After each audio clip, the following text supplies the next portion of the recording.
Hello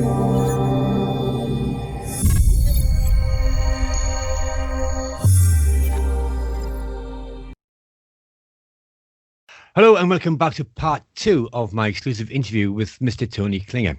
Welcome back, Tony. Thank you very much. Right, this is the bit I was waiting for, the rockumentaries. Because I know from the last time we spoke, there's quite a few stories to tell on this. First of all, how did the Kids of All Right come around? I was making some promos, rock videos, for Roger Daltrey via my friend David Courtney. He was producing that album, One of the Boys. Yeah. And I did that, and it was very well received. And it particularly in America, the record companies, everybody loved it. And I don't know if they just count the number of records they're selling and say, yeah, this is a good guy, or that isn't a good guy because it didn't sell. But anyhow, they all were interested in me talking about the idea of making a film about The Who. And so I met the manager, Bill Kerbishley. We had a couple of meetings and discussed it. And he offered me the gig to make the film. And so I started to get it together. And then it transpired, I hadn't signed a contract to do it. And then it transpired that Pete Townsend, unbeknownst to the other members of the band, had signed a letter to a young American guy who was a fan, that in the event of them ever making a film about The Who, he would direct it. So they had two conflicting contracts. So it's the story of my book about the making of the film is really the story of that whole chaos. Yeah. And eventually they literally locked me and him, Jeff Stein, in a room in Pinewood Film Studios where we had our offices, and said whoever comes out alive will direct and the other one can produce. And we did. I said to him, because he was kind of a little bit confrontational, and you've got to remember I was in my mid-20s and I guess he was like 20, 21. So we were basically kids. And it was kind of a hard situation to have to deal with. And I said, well, as far as I'm concerned, Jeff, you do it. You signed that letter before I signed my contract. So I figured that what I should do is walk. And he said, well, you don't understand. If you walk, they're going to pull their money. The other parts of the band who didn't sign my letter will pull their money out of it. And so no one will get to make the film. So I need you to stay in and produce. And so in the end, I just figured, well, what should I do? And so I decided that I was still going to walk. And the guy who'd been my producer when I was directing the One of the Boys stuff, a lovely man called Sidney Rose, he came in the office because he was involved in all of this, obviously. And he said, well, you can't walk, Tony, because if you walk, this won't happen.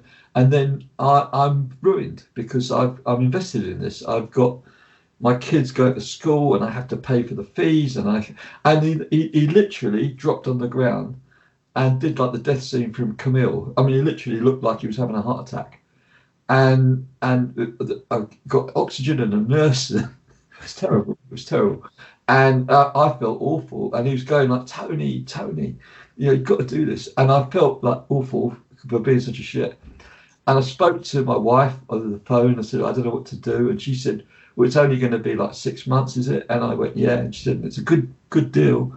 So I think you should do it. And so I said to Sidney, I said, oh, okay, I'll do it. And he had this most miraculous recovery. But he did. It was almost like he'd never been really sick. and I kind of was locked in. And that started like 3 years of purgatory. Some films are not fun to make. And that was one of them. It was a nightmare. It was a war. However, the result was really, really good. And I've also worked on films where everybody loves everybody else, and the film turns out shit. So I can't say that what causes that to happen. Maybe sometimes you need a little bit of sand and grit to make a pearl. And we certainly had plenty of sand and grit. Have you got any stories about the making of that film that you can let us in on? Yeah, without well, I have to be a little cautious, but I will share with you. We filmed for a week or two, like 2 weeks, with Keith Moon. We did with everybody sections, and when we were filming Keith, my assistant, a young lady, decided that she thought he was very sexy and she wanted to go to bed with him. And I said, well, no, I don't think that's very professional and you can't do that and it's not going to be allowed. And if you did it, I'm going to get you sacked because that was not permitted. And she was like one of these girls that she had the glasses on and the severe clothes. And you knew that when she did put the makeup on, took the glasses off, she would be pretty sensational. But we said, no, you've got to dress like that. You can't tempt him in any way, shape or form.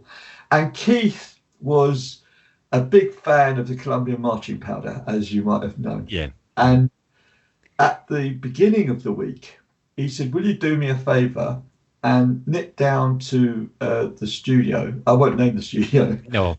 And there's a brown envelope for me there. And I said, I'm not going to run your nefarious objects back and forth. I'm a producer. Like, I don't do that. He said, no, it's cash. They've got some cash for me that I'm due to have for expenses, etc. He said, so would you just go and get it for me? Because, that would be a big favour and I really appreciate it. So I thought, well, I'm going there anyway for something else. I'll pick it up. And what was in the envelope was $30,000. And I came back and he purchased with this, or somebody purchased with this, a copious amount of white substance. And that amount of white substance was gone within that week. And, that was a lot of that white substance. I mean, I'm talking a lot. Yeah. Extent where he was having to drink like a bottle of brandy at breakfast time to bring him down enough so that he could operate normally. He virtually wasn't sleeping. And it was very exciting because 1 minute he was like Robert Newton. The next minute he was like something out of the vampire film. And in and out of the place at those times, involving in our film were Ringo Starr and Rick Danko and all these guys, all of whom could be kind of party boys. Yeah. And it was all going on. And then I was standing talking to him because when he was saying, he was very intelligent and very charming. And if he liked you, which we got on very well, and I actually liked him the best out of all the band members, but he was very volatile, obviously. Yeah. And we were standing on the balcony of his house on Malibu. And it was about, I guess, 30 foot up from the beach. And we're standing, he's having a brandy and I'm having a Coke because I didn't drink when I was working. And he saw two beautiful girls go by in bikinis. And he called down to them, hello, darling. And they saw it's Keith Moon. They obviously waved and smiled on it. And he went, hang on a second, I'm coming down. And before I knew it, he jumped off the balcony with brandy in his hand. And I swear to you, he did not spill a drop. And then he was walking in between the two girls having a chat. didn't fall over, nothing. He had like 9 lives. And he was an extraordinary person, extraordinary. Didn't something happen with Steve McQueen? Yes. His neighbour was Steve McQueen. They had like a vacant plot in between, which I think belonged to Steve McQueen. And these houses were big houses, obviously. Yeah. And there was Steve McQueen's house pretty much on the corner, like 2 houses to the left. And I found out that McQueen was threatening to kill him because he had arrived Steve McQueen was then married, I think, to Ali McGraw, who was the girl in Love Story, and a beautiful woman, a lovely woman. And their bedroom was on the same level as the beach and the sea, so that when they looked out and through the window, the big window door thing, they looked out and there was the ocean and the beach. And what Moon got the needles to them for some reason and came with a snorkeling outfit and a Nazi uniform up the beach to his house, zig-heiling, because he had an annoyance with McQueen. And McQueen was very, very upset by this and was literally threatening if he came near him again, he was going to shoot him. And so when we were filming, it came to our attention that there was this causing some disquiet in the McQueen household that we were filming, and that if we pointed our camera anywhere near him, he was going to kill us. He was very upset. And so I thought, well, I've got to sort this out. I can't let a situation develop, with the cops and everything. I'll have to go and talk to McQueen. And so I knocked on the door, and Ali McGraw answered the door, and she was lovely. She said, "Come in, have a cup of coffee, let's talk about it." Yeah. And I went in the kitchen with Ali McGraw, who was stunning, beautiful woman and lovely. And into the kitchen comes this very, very mean-looking Steve McQueen with a big bushy beard and not happy. It was the later years of his life. He was not the smiling, nice fellow. Yeah. And I had the most uncomfortable 2 or 3 hours trying to convince him not to kill any of us. It would be better that way. And eventually we worked out a deal where we convinced him that we would not point any cameras anywhere near him, and he left us alone. And my experience was he kept his word, and he was when some people say they've got a magnetic personality, he had a very scary personality. and Keith Moon was a complete lunatic. I mean, when he went crazy, and I caused that at one stage. We knew it was his birthday coming up, and so it was due in another few days, and we decided we'd make a birthday party for him. And if any of your listeners know Pacific Coast Highway, there's a place there called near Malibu called Trancas. Yeah. And so I made an arrangement with our team to film in Trancas. We said what we'd do is get one of those giant birthday cakes, like one a girl or boy can pop out of, and the top of it's proper cake, but in it you could put a person. And I knew that he liked a certain kind of girl. That smaller breasted was his preference, and so we hired a stripper. I think she was a stripper or some kind of girl like that, and put her in the cake, and we'd reel it out, and we'd have a few fireworks, and the girl would come out the cake, and then everybody sing happy birthday. We'd film the whole thing, and this would be a nice finale for his section of the film. Yeah, obviously filming it. Well, everything went fine until she popped out the cake, and he decided that he was going to be more than intimate with her. and she decided, obviously, that was a good idea. And so they started to get a bit busy on the cake, and now the cake's getting splurged everywhere. and a couple of the young ladies that were in the place thought that this was kind of exciting. And so when we wheeled them away into the lavatories to try and get them out of sight, because we didn't want anybody to see this. No. Now some of the young ladies that were there, who were nothing to do with us, also went into the lavatory. And now there's about 4 or 5 girls all over Keith Moon and the cake. Having a bit of cake. And having a bit of cake is right. and fireworks going off, and some of the young men who were with those young ladies were getting a little upset with the whole sequence of events, and it got a bit rowdy, and the whole place got nearly ruined. And well, I'll put it like this: I think it was a $10,000 bill that we had to pay to tidy up, and I got banned for life from Trancas. It wasn't my fault. I promise you it wasn't my fault. Oh, and there's the other part of that sequence of events was that I never knew Keith. I don't think he ever took a driving lesson or a test. I don't think he officially could drive, but he had a car that was called, I think, an Excalibur with a very long bonnet, like a roadster, that I think had previously belonged to Liberace, the pianist guy. Yeah. Mm-hmm. And for some reason, he came with the car when we were trying to clear it out. And he said, "Come on, Klinger, I'm taking you for a ride." And I jumped in the car thinking, well, I can control him because he's listening to me. Yeah. And took off down the Pacific Coast Highway at a very high speed on the wrong side of the freeway. And went like for miles, and everybody's hooting and going crazy. And somehow he didn't get touched. And then eventually a police car pulled us over and saw it was Keith Moon and said, "I'll take you back to Trancas." Didn't even give him a ticket. You can get away with stuff, can't you? Yeah, I mean, he just was like one of those people. I was terrified. I've got to tell you, I think I closed my eyes, just prayed. And I'm not a religious man, but at that point I prayed.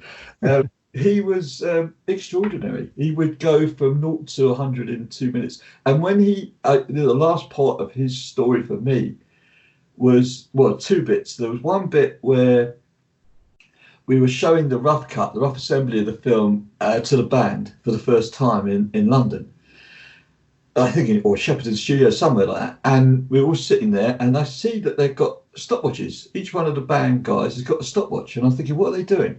And what they were doing was timing how long they were on screen each for, so that we should divide it equally, 1/4 each, which is ridiculous because it's, which is the most interesting, not which is the longest. Yeah, exactly. And that continued, by the way, for the mixes as well, the sound mixes, where each band member would say, no, it's not right. Edwards would go, it's not right because you can't hear the bass. And then Daughter would go, well, you can't hear the singing. And this one would go. So each time it had to be redone. So it went on forever. And wow. The last thing I remember with Moon, I hadn't seen them for a long time. And I was back in Los Angeles doing another project. I can't even remember what it was. And I'd left the TV on. I'd fallen asleep, jet lagged, and I'd woken up in very early in the morning, and the TV was on, and it was a woman called, I can't remember the show, it was Rona Barrett. She was a famous journalist for showbiz kind of things. Yeah. And she was announcing the death of Keith Moon. And I couldn't believe it. I just couldn't believe it because he was 32. And I called England. I think it was Daughtry. And I said, I can't believe it. He's 32 and he's dead. He said he wasn't 32, he was 96. And I said, what are you talking about? He's 32. He said, did he not live 3 times faster than you? And that was true. He did. He had many lives more than anybody else. He was extraordinary. And, apart from which, he was one of the greatest drummers I've ever seen. He really could play those drums. Yeah. And that's all in the book, isn't it? The kids are all right. Yeah, it's all in there. And fascinating character study because the people in that band really shouldn't have even been friends. They were there were a bunch of enemies that happened to be in a band together, and from that came genius. I mean, each one of them individually was very, very good at what they did, sometimes great, and could do things that other people just couldn't do. I mean, Keith Moon could lead a melody on the drums. Not many people can do that. No. And Edwards was, for me, was probably the best bass player, or one of the best 2 or 3 ever. Townsend was a great composer, and Daughtry's got one of the great rock voices. So it's hard to compare. There's not many bands could say that. No, not at all. So, you did a few more. So tell me about the butterfly ball. Well, the butterfly ball started out was a great idea because they asked me to do this. They were going to do this concert, and they said we want to make something of it, and could you make a film? And I came up with this idea of doing it and making it what you would visualize from the story and the lyrics of the songs and the poems. Yeah. And everybody agreed with it, and we got a big budget, which was then a big budget. I think it was £66,000. Which in today's money would be more than $500,000, and maybe more like $1 million. And a big budget for that kind of a small film. And we were all planned to go ahead, and everything was, literally down to the last. The concert was going to be at the Albert Hall. We had this big orchestra. We had all these fantastic musicians, most of the Deep Purple guys. The London Symphony Orchestra, I think it was. We had Vincent Price reading the poems. We had Tuggy singing a song. We had, Tony Ashton. It was a great thing. Yeah. And I think I had 13 cameras. Something that was a big number. And it was all planned out. And then the day we were doing the dress rehearsal, the day before the show, which was the first part, then we were going to do the ballet sequence. We were going to do the dream sequence. All that stuff we had planned. Yeah. They called me in. And they said, we've got a bunch of little problems that we need to deal with, to address. And I said, what's that? They said, well, the budget? I went, yeah, 66,000. They said, well, you've actually got 16. I said, what, you're taking 16,000 off that? They went, no, you've got 16. I said, well, that's 50,000 off. I said, I can't do it. I said, what are you talking about? They said, well, there's been a money thing and a problem, and you're not going to get any more than that. That's what you got. So I was like shell-shocked. And they said, and the other problem is, the poems with Vincent Price reading them? I said, yeah. They said, we haven't got the rights to film that. I said, what? They said, yeah, you can't film the poems. You can't film Vincent Price. I went, oh. They said, and the other thing is that we not sure you can film the dress rehearsal because we don't have permission from the union, the musicians union, for you to do that. So you can't film that. You can look at it through your cameras, but you can't film it, so you can't use any of that. I said, so what can I do? They said, well, you got to figure it out. And now, I mean, I'm a mature guy. I've been around.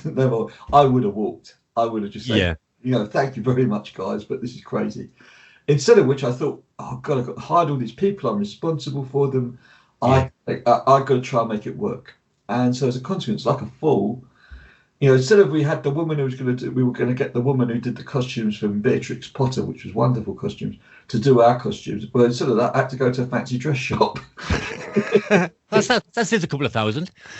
So quite a lot. And then the people who were going to do the big ballet sequence, which we were going to rehearse for a week, we had a day and we could only use one couple instead of a whole troupe, and so on and so forth. So it became like a monstrous problem because we'd also arranged distribution and we had to deliver a 90-minute film, and that was the deal. They would get paid and it would recoup the money that they'd invested. And what then happened was I said, look, can we reduce it and bring it down and make it more contained, because then we could get away with all these problems maybe. And the distribution people said no. They said, no, you said you can deliver this, we've invested, and now we want it like that, like you promised. And so I had to try and do my best. And no, my old man said to me, he said, you know what? He said, you're a fool. You should never have accepted that. He said, because no one, what are you going to do? Put a credit on the thing saying it would have been better if they'd given me the money they promised? He said, you can't put it on. Everybody's going to blame you forever for all the inadequacies of that film. And they did. Now, there are certain parts of it I'm very proud of, because we did get some of the ideas realised despite the adversity. But whereas with the Who film, we had the money and could do stuff, and it shows because some of the sequences are great. Yeah. We had the opposite. We just didn't have the firepower, and so there's a couple of sequences where we did it almost exactly like we scripted it, but a whole bunch of stuff that had to get just had to get something on the screen. Yeah. And it's a shame because the music deserved more than that. And the funny thing is that I don't think Roger Glover, who was the composer, ever really knew what had happened. I think he was told a bunch of stories by his management that I'd done that somehow. And so I think he's always blamed me for the inadequacies of his own management. And it's a shame because I'd much rather have done it the way I wanted to. I wanted to cut it even after it had been done. Yeah. 60-minute film and take out a load of the bullshit because it's padded. We had to just pad it. Yeah. But strange enough, a lot of people still love it. Well, I remember it still. Me, I like it. Well, we had some fantastic reactions. It's fitted the culture and subculture of the time, drugs and things like that. Yep. And what also happened, which I never forget, was I've told this story before, but I can never sort of erase it from my mind. My father had a friend called Benny Green, and Benny, who was a jazz saxophonist, a really good jazz saxophonist, also wrote as a film critic for the Punch magazine at the time, which was a big magazine, and he was going to review the film. And I thought, well, for sure, I'm going to get a good review from Benny because my dad taught me how to play cricket at the boys' club. So this is going to be a result.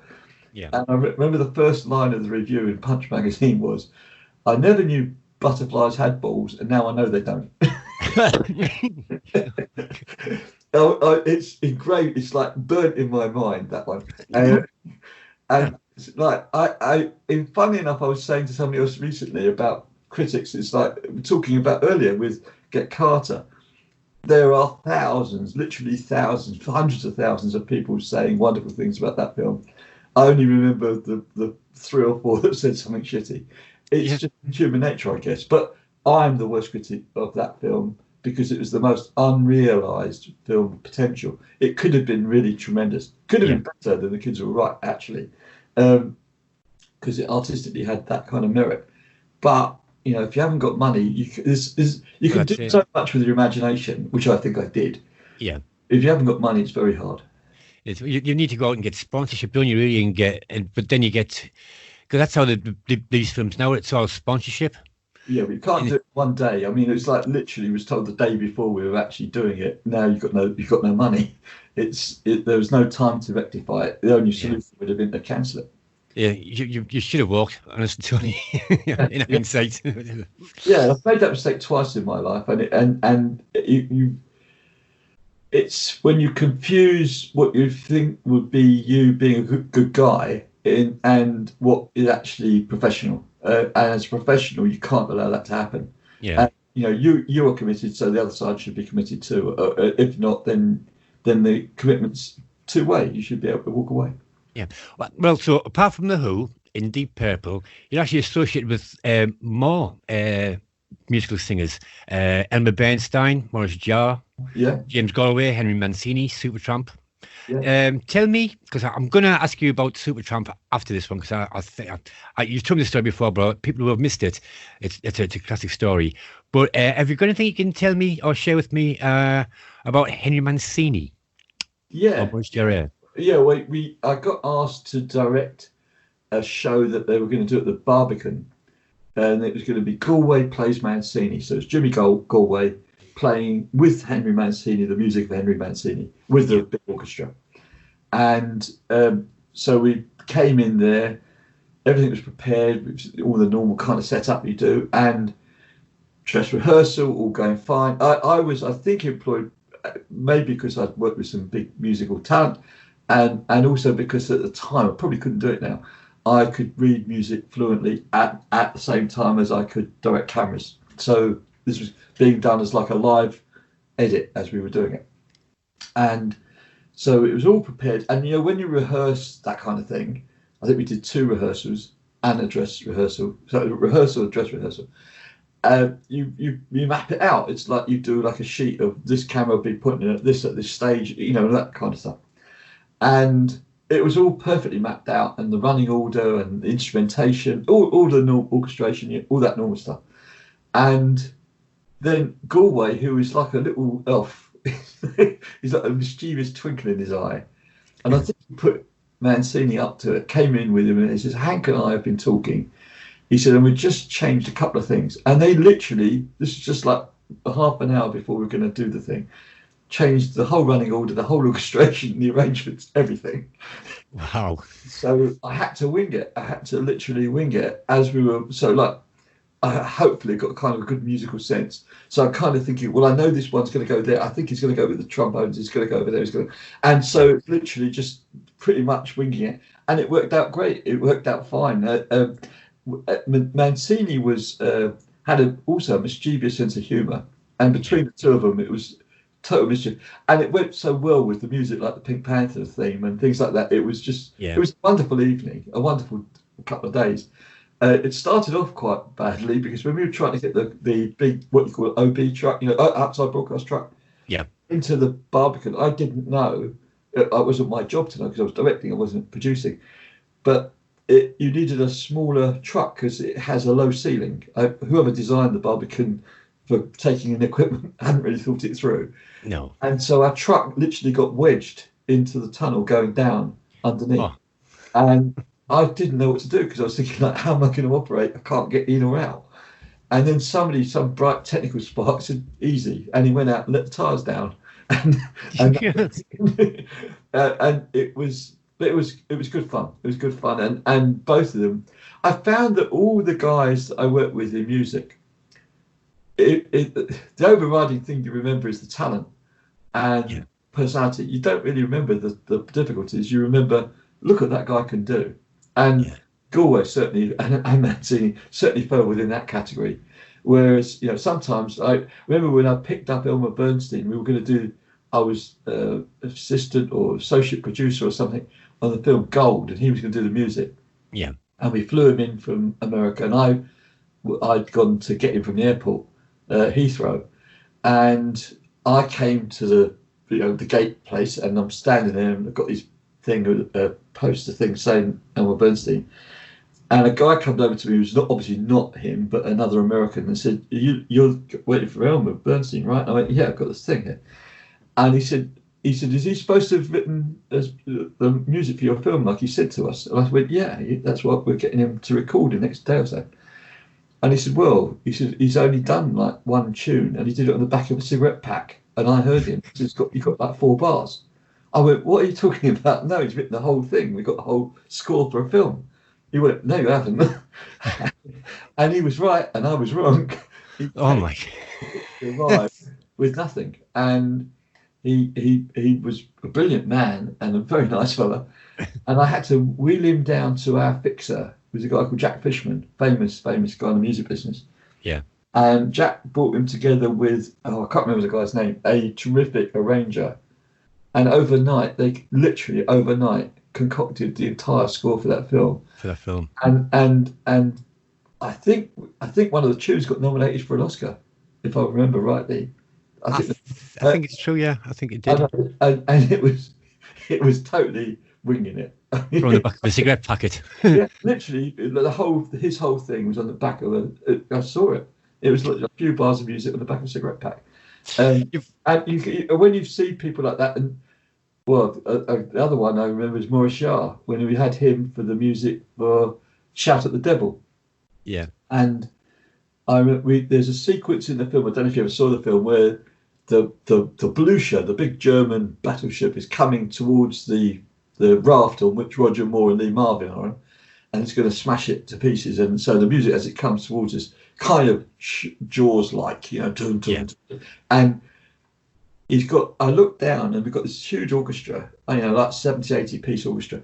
And I see lined up, if I remember rightly, about 6 grand pianos. And there's 6 guys going dum, dum, dum, dum, dum, in synchronization. And I said, hold on, can I talk to you a second, Maurice? And he was like, what do you want? And I said, well, have you heard of double tracking? Why have you got 6 tracks? He said, it doesn't sound the same. I said, it sounds exactly the same. I said, and he wouldn't have it. And the other thing that happened on that particular recording, I think that same morning, was at Delaney CTS at the time, which was the Wembley studios for the big films. Yeah. You would be taken for lunch, you and the chief guys and the composer and that, by the boss of the studio and in his boardroom, and that was like a formality of every big film. That's what you did. And we go in there and we're having the lunch, and the director was a man called Peter Hunt, who's been a bit problematic, and he came over to me because he was having difficulty arguing with my old man, and I was like the guy he spoke to, and he said, could you tell everybody I'm just going out for my lunch somewhere else, and I'll see you later. And the next time I saw him was 28 years later. He never come back. He never came back. No, he went and tried to get a gig directing a film for Carlo Ponti in Italy, and Carlo rang us up and said, what do you think of Mr. Hunt? And what we said was, we'd rather say nothing. Yeah. And he said, then you've told me everything. And he didn't hire him. So, right, fine, because we'll have to wrap up very quickly shortly. You've got to tell us what happened about Supertramp. Well, Supertramp I was chased. We were making the film, my second or third film called Extremes, with my then partner in crime, Mike Litton. And when we were doing this, we needed music for the film, and we wanted a certain specific kind of music that we loved. And we didn't have any budget. We had no budget. It was like virtually like 200 quid. And so we were looking desperately around, and we went, and funny enough, one of the people we went to was a man called Howard Champagne, and there was another man called Cyril Shane, and there was another man called Dick James, who you'll have heard of. Yeah. And we were served tea and coffee by Elton John and another bloke you might have heard of called Bernie Taupin, who were then working as tea boys there, and writing the odd tune that you heard of. And they pointed us at this guy, and they said, well, he might be able to get you something unpublished, and you maybe find something. And we got these tracks, and amongst were this band, and nobody, they hadn't had a recording contract, I think, like that. And so I said I would love those 4 or 5 tracks, and they said, well, can you come up with 250 quid? And I went, yeah, I think we can do that. And I think it was 250 or 450. It was something like that. It was as much as we possibly could muster. Yeah. And They said, but you've got to get permission from the band. If the band say no, they say no. And so we tried to get them. We arranged a screening we were in Queensway editing, and they didn't turn up. And then we arranged it again and didn't turn up. And the third time they came, and they're sitting there, and stuff was being smoked with a noxious substance. And they were going, we're getting buzzes, man. We're getting buzzes. Is that good? And they went, yeah, that's good. And I said, what does that mean? They said, we'll do it. And I said, okay, great. And so we did a deal there, handshake, and they went off, and we got the tracks, and we were putting them on. And then I get a phone call from their management, and the management guy says, have you got another, I think it was £600. And I said, what for? He said, well, if you can get me £600, they can then pay for the drum kit and the money that they're waiting for from this new investor that hasn't come through, and that'll pay for the van, or helps pay towards the van. And we'll give you half the publishing on the tracks. And I knew that was his best deal ever. Yeah. So I didn't have the money, so we rushed up to our financial guy, the distributor financier, and said this, and he threw us out. told us to F off. And so I'm not in the music business, F off, out of here. Yeah. And so we didn't get it, and that was the first Supertramp album. Yeah, that's it. And if you'd had that 600 quid, you'd have been millionaires now. Yeah. And fun enough, years later, I ran a soccer team with my pal in America, where we were living at the time. And in the soccer team, they didn't remember us at all, was two of the guys from the band and the manager. And I said, actually, I've met you before. And he went, no, you haven't. I went, yes, I have. You had your music in my film. He said, no one's ever had any of our music in any film. I went, I did. And he wouldn't have it. And then I had to show him the film. I said, well, there it is. Look. There it is, I said, yes, we do. And he just didn't want to know about it. But they weren't bad wingers. I had them on the wing. So, yeah, we had sort of an unusual relationship with them. And the thing, again, it's when you look at that film or you hear that music, it's timeless. It's like you were saying about our films. Some things have not got, they're timeless. You can still play some of the music that we had on the Who film or with Supertramp or et cetera, and it's still great. Like the theme tune Roy Budd did for my dad in Get Carter. That tune still played all the time, all over the world. Well, it's been rejazzed again. It was remixed with a bass line a couple of years ago, and it charted. Yeah, a million times. It's been, I mean, not that I get any money from that, but it gives me great pleasure. Yeah. Because I think it was just, and he was a talented guy. Roy Budd should have gone on to become one of the most successful film composers in the world, and the fact is he just lost interest. Really, he just decided to go off and do different things. Unbelievable talent. I think he was like 20 something when he did that, and no rehearsals, no nothing, just did it. Well, Tony, it has been absolutely brilliant chatting with you. With a great insight. But before you go, do you want to quickly tell me what's happening next week? Next week, we start the virtual retreat of pitchperfectprojects.com, which you should check out, or you check out my website and you'll find it there, Tony D. Klinger with a K.com. And it's where we're teaching people, like I said, to enable them to become filmmakers or book writers, and how to get it beyond a dream to make things happen. And that starts on the 20th and 21st, and it'll be coming after that again in August, and then it become almost every month. And it's a big opportunity for people who want to learn how to get things done. Well, Tony, that's been absolutely brilliant, mate. Great insight. Love the stories. I love the stories. We're going to have to chat soon again, because we have to organise something for this 50th anniversary here in Newcastle. I look forward to it. Because I'll get into that and get something sorted. So once again, Tony, many thanks for joining me here on Spotlight On. Thank you very much. Look forward to stay safe.